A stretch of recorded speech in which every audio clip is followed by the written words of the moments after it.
Also, if you have like colleges in mind that you want to be at, like I would just do your research. Do your research on like a team if you could fit well in the team. Do your research on the school if they have a major that you like. Also, and reach out to these schools. Like I'd say, draft an email. I'd like to attend your university because you have a program I really like, and I think I could fit into your program. And then email to a coach. And more often than not, they'll give you a response. But if it's a school you really want to go to, I'd advise just trying to stay in contact with the coaches, stay in contact with, maybe even contact some athletes at the school. That works a lot sometimes. I get a lot of like direct messages on Instagram from kids who want to come to TCU, and a lot of the times the runners will help you out. They're really they'll give you like the coach's phone number, and it's a really good way to get into contact with the school you might want to go to.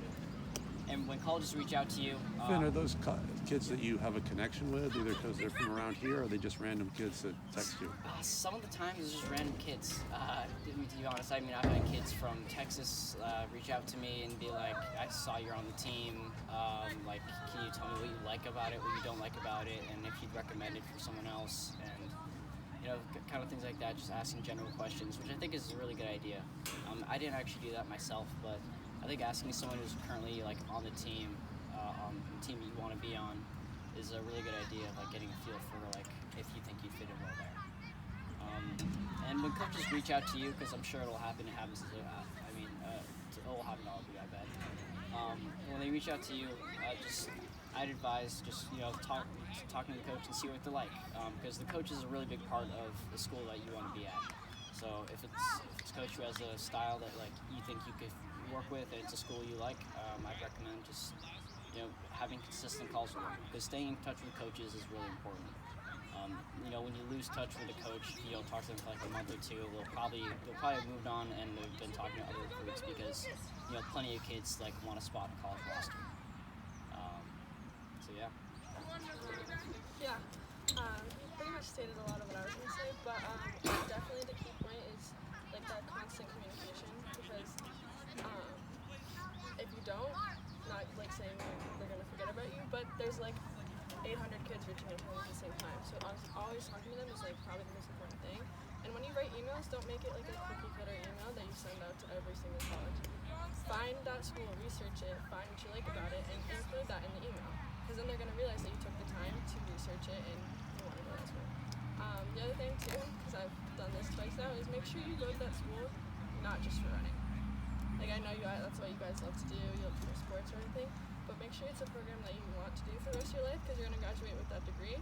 Running only lasts 4 or 5 years, you know what I mean? So make sure you really do that.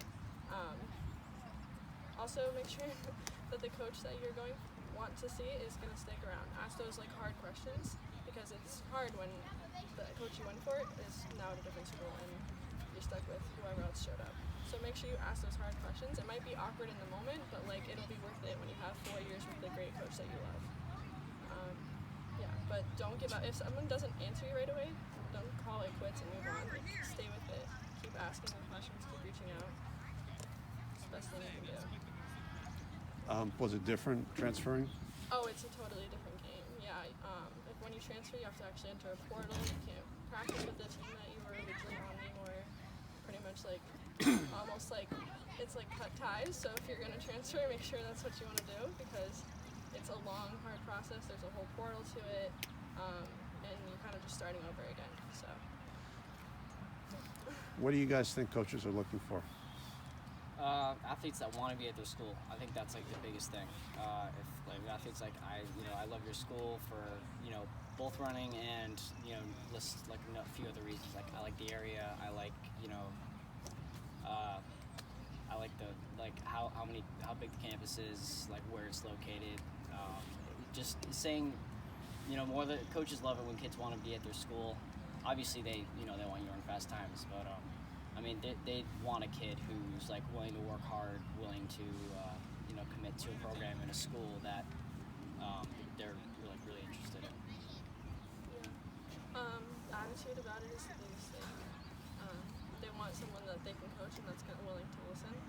They can find probably 800 kids with the similar times, but if you're there and you have the right attitude about it, you're willing to be coached and listen, that could change the game. me. So just show up with that attitude, ready to listen to whatever they say. Even if you don't agree with it necessarily, you can have that conversation, but don't just like disregard it. Like, just listen. What's like poison to coaches? What should you not say? That's a good question. Maybe just not make it solely about yourself. Like, yes, you want to hype yourself up and be like, this is what I run, but don't be like, I'm gonna walk on the team and be the best. That's probably true. I wouldn't like grill a coach too hard about like asking about like the other athletes.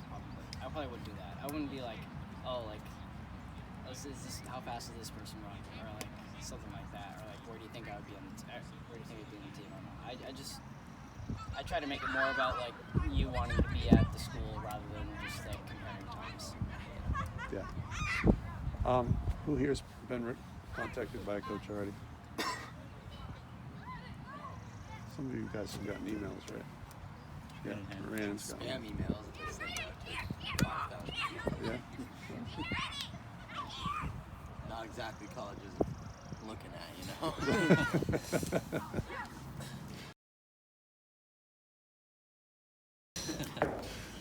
know. What questions do you guys have about this? When would you just start now, or is there like a better time? Yeah, I would start. I mean, depending on like what you think your best season is. I mean, for me, I started after my junior cross country season, so I basically just like took my PRs from that point and just put them in the email. So this is what I run, and then like I want to be at school for this reason. And definitely, I mean, at least some point in junior year, you should definitely start. Don't wait till senior year, because then you probably won't even get recruited, because some classes are decided before senior year begins. So definitely start by sometime junior year. I'd probably say the fall, but depending on like what you think your best season is, maybe wait through after like a track. It's up to you. I'm gonna be a season. Start right now. Right now. No, Right it's now. It's not too late. Start right now. Yeah. It's not too Send late, an but email when you get home. Yeah. Any other questions, guys? All right, I've got a couple. What if you look at the time? Well, first of all, how do you know whether you're kind of in the zone for a school? Well, I would look up the how like the times of a team. If say you can project yourself as like what you'd run in an 8K, because for cross country, they run 8Ks, 10Ks. They don't really run 5Ks that often. So I would look up a college roster and see like what their top 7 might look like, and say their top 7 is all like 24 minutes or faster in an 8K, and they're like one of the best teams in the country. Obviously, I'm not going to be able to run on that team. But, you look at a team that might have, like, the top few guys are, like, in the 25s, 24 range, and then towards the back half, there are kids that are, like, I would think, because I predict myself as more of a 27, 26-minute 8K guy, which I ended up being my freshman year, and it worked out well. And so, generally, when you look up a team, I'd say just, as long as the PRs that you think you can run are, like, within range of what the guys are already running there, there's no reason why you shouldn't be able to compete well in the team. How did you break that, convert it or whatever? I kind of just assumed from my 5K time to my 8K time, with like what I've run in high school, and like kind of how I've been improving over the years. So I'd run like 16, 20 something my senior year. So I'd assume that I'd be somewhere in 26 to 27 minute range in the 8K, because that's just kind of like what a similar pace to that type of 5K would be. And I just look at schools that would have that range of times. And generally, you'd start by looking at schools that you want to go to. I think that's probably the most important part. Just like the schools that like have like a program you want, like say you want to do like some kind of major. Start with a school that has that major, and then look at the running. Because as Emily said, school is pretty important, and that's the main idea of college. So. Emily, do you have any other thoughts about that? Any different experience? Definitely look at the times, but don't freak out if there's top 3 guys that are running a lot faster than you are, because you're gonna come in as bottom underdog, and you're gonna work up to that. So don't be freaked out either if you see them running some fast time, because that'll only give you more competition. information too and make you quicker. So obviously go in your range, but if there's guys there that are running quicker, don't be afraid of that either. So these guys are, for the most part, coming from Cape Cod, which has decent track and cross country, but isn't California where it's super competitive and they train year round. How do coaches see that? What kind of allowances are they going to make for a kid from Cape Cod?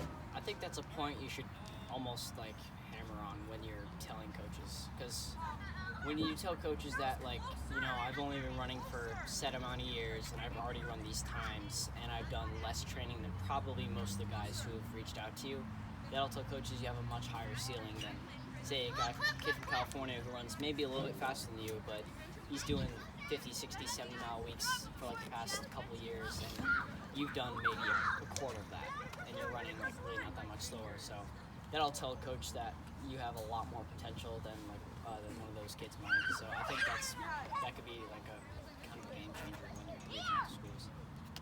Definitely use your connections too, because you never know who knows other people. Like for example, my high school coach knew the coach at Assumption, and like makes that little connection too. So that's why the attitude is everything, no matter where you are, who you're talking to, because you never know how they have a connection. So just pay attention to that and be careful of your attitude in every situation, because maybe you are talking to a future college coach and you have no idea. So think about that. As far as reaching out to the right coach, even some distance folks, if they're like primarily milers, they might not be interested in cross country. How do you negotiate that? Is a college going to, if you're a distance person, are they going to assume that you're going to want to do cross country, or? Yeah, especially if you're a miler. It'd be one thing if you were like a pure 800 runner and you can't run anything over an 800, then maybe you'd be able to negotiate your way out of cross country. But if you're a miler, a coach would not let you not do cross country, at least in some capacity. But like miling up, there's pretty much no question you do cross country, or else you either do that or you negotiate yourself out of the program. I'd say, because coaches love it when, some coaches would even have like their 400, 800 guys just run cross country just to train, just to improve endurance. So yeah, you're probably not gonna get out of that. It's hard to get out of that. There's a girl that only runs the 800 at my school, and they have her practicing with cross country the whole season, and she has to run like one meet for NCAA regulations. But it's hard to get out of that if you run anything over an 800. Emily, are you doing cross country? No, I max out about 400 right now, so I'm just barely out of that. But maybe next year, probably. Okay. What other questions do you guys have?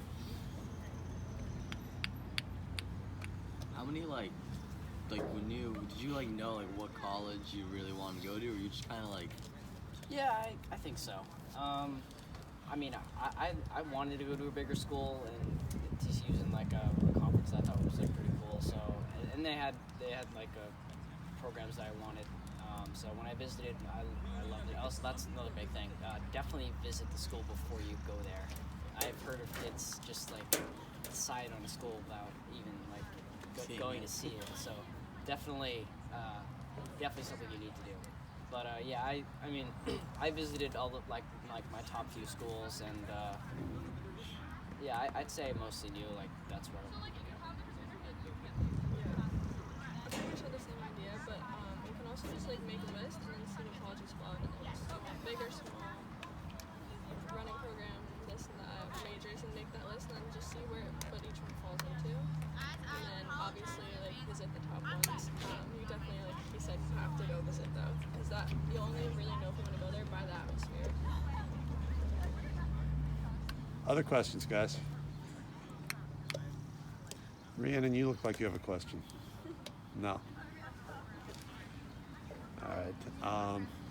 Either of you guys use recruiting services like NCSA?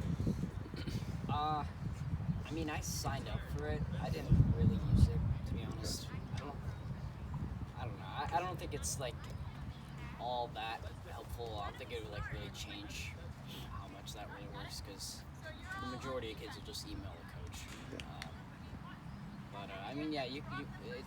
You can use it. Okay. But I wouldn't say it's really all that necessary. All right. 2 more questions from me, then we'll go back to these guys. Let's say you look at the times and you like the school, but you're going to be sort of your best times are already better than their best runner. How do you?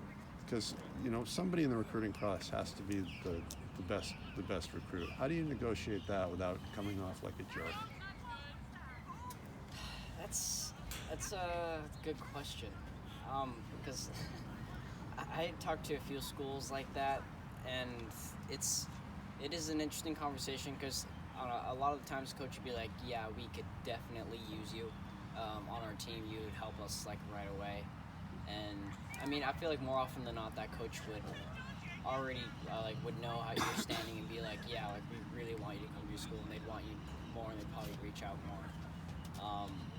But if you're in that situation, I'd probably just ask a ton of questions about the school, because if you already know you're going to be one of the best in the program, then you wouldn't have to worry about the style of their workouts and stuff like that. Because if you're already more talented than everyone else, then it's not really much of an issue. Yeah.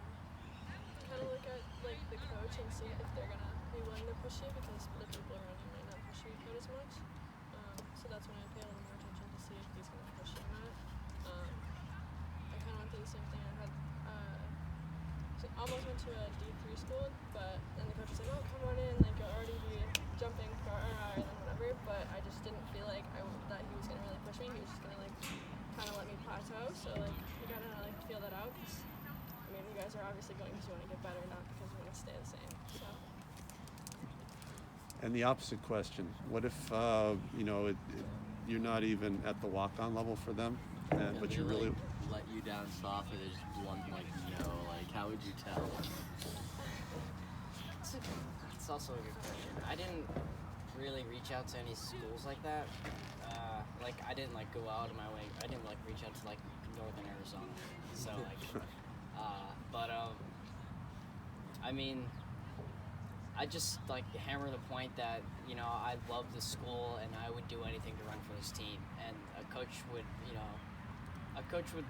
at least pay attention to an athlete like that and be like, okay, if this person is maybe say you're already going to the school, if you're I love the school anyway and I might just go there just because I like the school, and the coach might be like, you know what, might as well just have this kid who wants to be here and just train with the team and see where he can be. But yeah, I just probably that's how I use that. Yeah, there are kids we actually had 2 kids walk on to the team this year just solely because they were persistent enough to get there. So even you might just already go to that school and just show up at their office and be like, can I have an opportunity? People don't generally do that, so if that's what you're trying to do, go for it. I mean, first comes first, but don't give up on it for sure. as far as the admissions process, is it any different for recruited athletes? Yes. It's definitely easier to get into schools, 100%. I got into every school I applied to. Some of them I didn't think I would get in, just regular academics. So it helps for sure. And actually, I heard earlier, for example, one of my top schools, I'd been talking to the coach for a while, and you could sometimes do an early read with admissions, and they'd just be like, yeah, you're basically already in the school. I knew in July of heading into my senior year, I was into a few schools already, just because of track. It's months before you apply, so it helps a lot actually. Yeah, they'll give you that early read and they'll look through it and be like yes or no. But if you have a track, if you're already kind of being recruited, it's more likely than not that you'll probably get in. So there's a question that I'm sure these guys would ask if they thought of it. What about the swag? Well, personally, I mean, I didn't ask coaches questions about that, but And you're both wearing I'd be lying if I said they don't. They definitely spend a ludicrous amount of money on the amount of stuff they get us. We get a pair of shoes a month. We got probably the most expensive Nike spikes you can think of. A couple of pairs of those, and then we got just regular travel shoes. We got 4 different jumpsuits, 3 backpacks, duffel bag, sweatshirt, a couple sweatshirts. I mean, 4 pairs of pants, 6 shirts, 4 long sleeves. I mean, the list goes on. But yeah, it's a little bit gross, to be honest. And it's only 1 year, but yeah, it can be pretty. I mean, it definitely varies on the school, but like yeah. Yeah, it definitely does. Also, it depends on like how much funding that school gives track. My school doesn't give too much, so it's not quite the same. But definitely just kind of focus on like maybe it is a track school and you like get a lot of other things. But if you don't go to like a track school and like maybe their best sport there is soccer, you might not get quite as much. But not that really matters too much. I mean, you're there to run. It's just kind of cool stuff to wear later. But, Other benefits being a college athlete?